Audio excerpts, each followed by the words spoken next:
साथीहरु, यस्तै editing video बनाएर तपाईहरुले इन्स्टाग्राम र टिकटकमा भाइरल हुन चाहन्छ भने यो भिडियो लास्टसम्म हेर्नुहोला अनि मात्र राम्रोसँग एडिटिङ गर्न सक्नुहुन्छ। फुल हेर्नुहोला साथीहरु, नत्र राम्रोसँग एडिटिङ गर्न सक्नुहुन्न। र यो च्यानललाई सब्स्क्राइब गर्नुभएको छैन भने सब्स्क्राइब गरिदिनु होला। यस्तै नयाँ भिडियो हेर्नको लागि यो च्यानललाई सब्स्क्राइब। र यो भिडियो कस्तो लाग्छ साथीहरु, लाइक कमेन्ट शेयर गरिदिनु होला साथीहरु। तपाईहरुको प्रतिक्रिया क्यापकट इफेक्ट देखाइरहेको छ नि साथीहरु, त्यसमा क्लिक गर्नु साथीहरु अनि एक वेट गर्नुस्। युज टेम्प्लेट देखाइरहेको छ, त्यसमा क्लिक गर्नु साथीहरु अनि यस्तो आउँछ साथीहरु, यस्तो आउँछ। यस्तो आइसकेपछि यता देखाइरहेको छ युज टेम्प्लेट देखाइरहेको छ, त्यसमा क्लिक गर्नुस् अनि यस्तो आउँछ साथीहरु।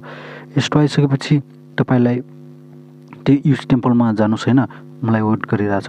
अनि फोटो चुज गर्नुस्, कुन फोटो हाल्न चाहनुहुन्छ त्यो फोटो चुज गर्नुस्। जतिवटा माग्छ त्यतिवटा तपाईहरुले चुज गर्नुस्। म तपाईहरुलाई देखाउँछु चुज गरेर हालेर देखाउँछु साथीहरु, यसरी नै हाल्ने भनेर हैन। फर्स्टमा म फोटोमा जान्छु साथीहरु। फोटोमा गएपछि अब फोटो सिलेक्ट गर्नुस्, कहाँ राख्नु भएको छ। म यो फोटो एउटा फोटो सिलेक्ट गरेँ हैन।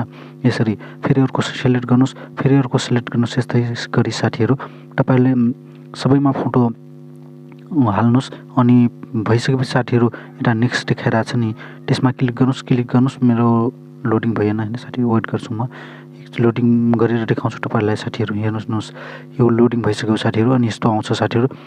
यस्तो आइसकेपछि साथीहरु अब के गर्नुस् भनेपछि यसलाई एक्सपोर्ट गर्नुस् हैन, एक्सपोर्ट गर्नुस् यसलाई।